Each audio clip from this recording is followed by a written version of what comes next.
Senhor esteja convosco. Ele está no meio de nós. Proclamação do Evangelho de Jesus Cristo segundo São Mateus. Glória a vós, Senhor.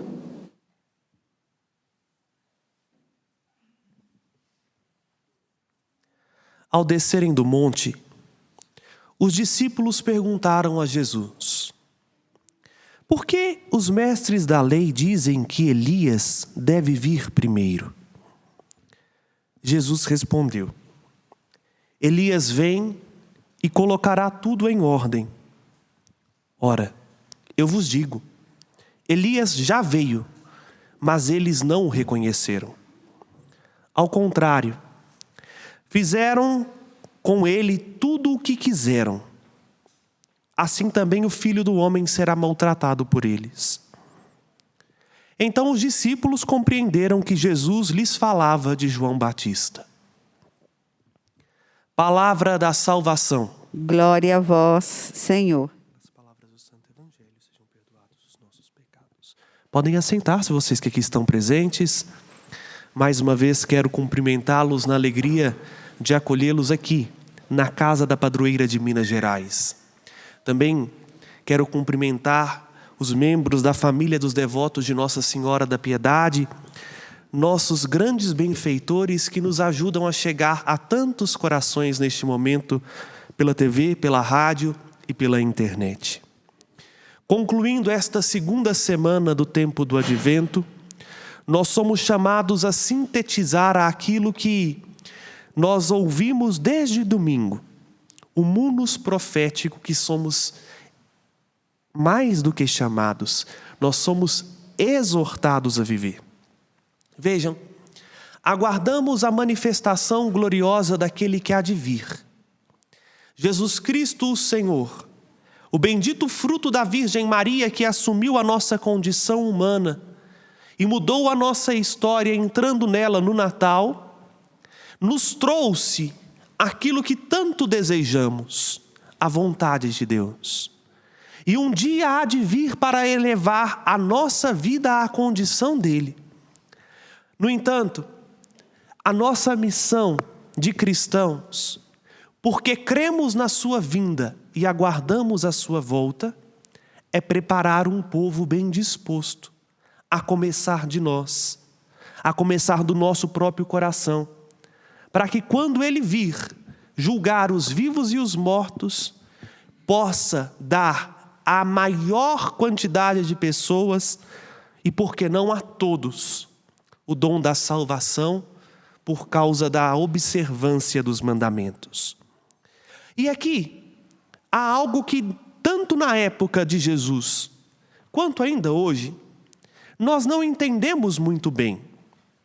Vou explicar primeiro lá, até para as leituras que foram proclamadas fazerem sentido para a gente hoje. Os judeus esperam a vinda messiânica de Deus. O que é a vinda messiânica? É o dia em que o Messias, o ungido de Deus, viria para dar glória aos judeus, vamos assim dizer. Para os judeus isso ainda não aconteceu, então eles estão esperando o Messias que virá salvar. Mas, na mentalidade dos judeus, o grande sinal da vinda do Messias seria a volta de Elias. Quem foi Elias? Olha, a primeira leitura de hoje nos apresenta quem foi Elias. Elias foi um cara extraordinário. Fez grandes coisas, fez vir fome sobre a terra, cuidou do povo do Senhor, cuidou das viúvas, fez cair fogo do céu, fez fazer chuva. Era glorioso em prodígios e, conforme a tradição judaica, Elias foi arrebatado aos céus numa carruagem de fogo. E do mesmo modo como Elias foi arrebatado, no tempo do Messias, Elias viria para, vamos dizer assim, preparar o povo para que o Messias pudesse instaurar a salvação. Jesus lida com a realidade. Jesus é mais claro do que o sol ao dizer no versículo 12 do Evangelho de hoje: Elias já veio. Nós não precisamos esperar alguém que venha preparar a vinda do Messias, porque este alguém já veio, e não é uma reencarnação de Elias, nem uma ressurreição de Elias. É alguém sobre qual repousou o Espírito que estava sobre Elias. Qual era o Espírito que pairava sobre Elias? O Espírito Santo. O Espírito que nos faz sacerdotes, profetas e reis.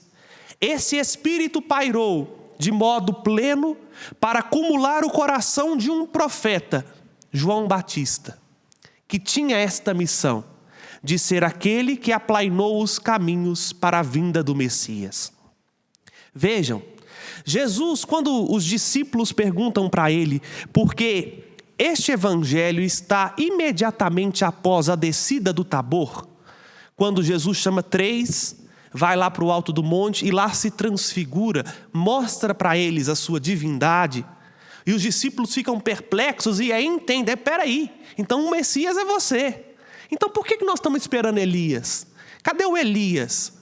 E aí eles entendem que Jesus está falando aqui de João Batista. João Batista é um novo Elias. E agora, meus irmãos, nós temos este mesmo Espírito, porque entendam, no Antigo Testamento, no povo que foi para nós protótipo daquilo que Deus faz de modo pleno em Jesus, o Espírito Santo não era dado a todos. O Espírito Santo repousava sobre algumas pessoas, ou alguma categoria de fiel. 3, para ser preciso, os sacerdotes. Aos sacerdotes o Espírito Santo repousava para que eles pudessem oferecer em sacrifício, um sacrifício expiatório em favor do povo. Mas apenas restrito à função sacerdotal, que tinham a assistência do Espírito. Sobre os reis, o Espírito Santo pairava sobre os reis para que eles pudessem governar o povo de Deus como prefiguração do reinado de Deus. E sobre os profetas. Agora, uma vez que nosso Senhor ressuscitou e soprou sobre os apóstolos o Espírito Santo, e ainda mais, ao subir ao céu e tomar posse do trono que lhe pertence, no dia de Pentecostes, o Espírito Santo foi derramado sobre todos aqueles que creem que Jesus é o Senhor. E não mais uma porção do Espírito nos é dada, como se nós pudéssemos dividir a pessoa da Santíssima Trindade, né? Picotar o Espírito Santo em sacerdote, profeta e rei. Mas para que nós entendêssemos, não mais uma função, o Espírito não nos assiste só numa função, o Espírito mora em nós. Somos templos do Espírito Santo. E por isso lá no nosso batismo, nós participamos do munus sacerdotal, profético e régio de Jesus.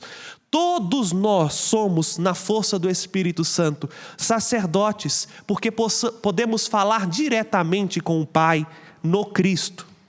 Todos nós somos reis, porque participamos do reinado do Cristo. E todos nós devemos ser profetas.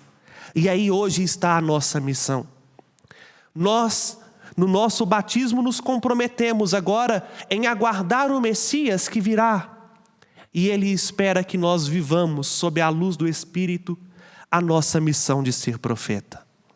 Não para ficar dizendo, vou mudar a frase, não para ser adivinhos, ficar pregando coisas que vão acontecer, porque o profeta não é isso. Isso às vezes é uma pessoa fora da casinha, que está meio descompensada. O profeta não está preocupado em pregar maus agouros, em dizer de catástrofes, de fim de mundo. Não.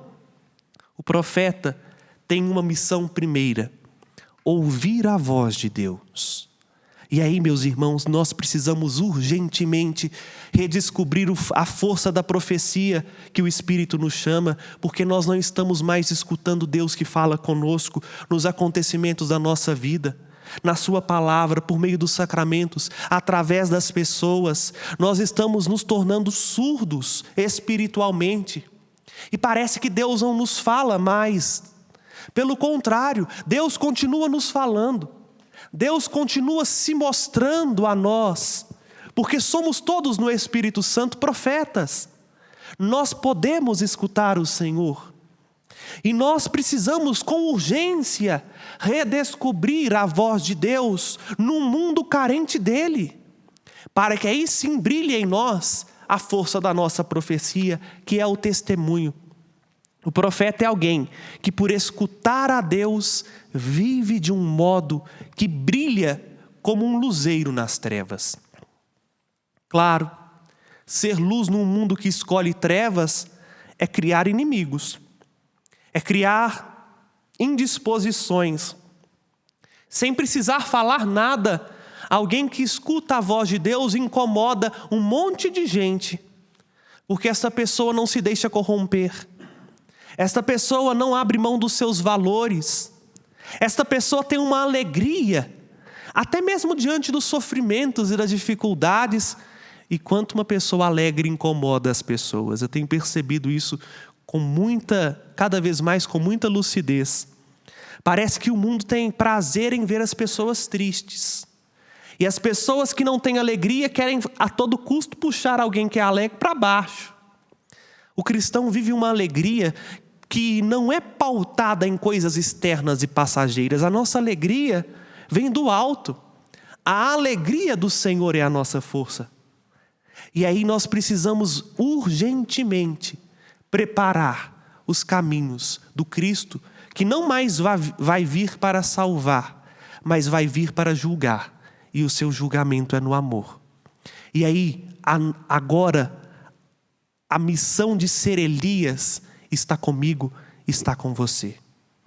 O Espírito Santo já foi dado a mim e a você, para que, ouvindo a Deus, nós possamos ser de Deus e fazer com que as pessoas entendam a força do amor deste Deus que não desiste de nós, pelo contrário, que nos chama e que deseja que todos nós experimentemos quão suave é o seu amor. É por isso que a gente pede como salmista: convertei-nos, ó Senhor, resplandecei sobre nós a vossa face e nós seremos salvos. O profeta é uma pessoa que se salva não por aquilo que faz, mas por uma intimidade que cria com o Senhor. Que nós hoje possamos assumir para valer a nossa missão, de ser como João Batista, de ser como novos Elias, que preparem um povo, não pela pregação e não, vamos dizer assim, por uma vida política, onde na diplomacia nós vamos convencendo as pessoas. Não. Que nós sejamos profetas com o nosso testemunho, com o nosso jeito de ser, com o nosso jeito de encarar a vida, lá no trabalho, na escola, no passeio, dentro do nosso quarto onde ninguém está nos vendo.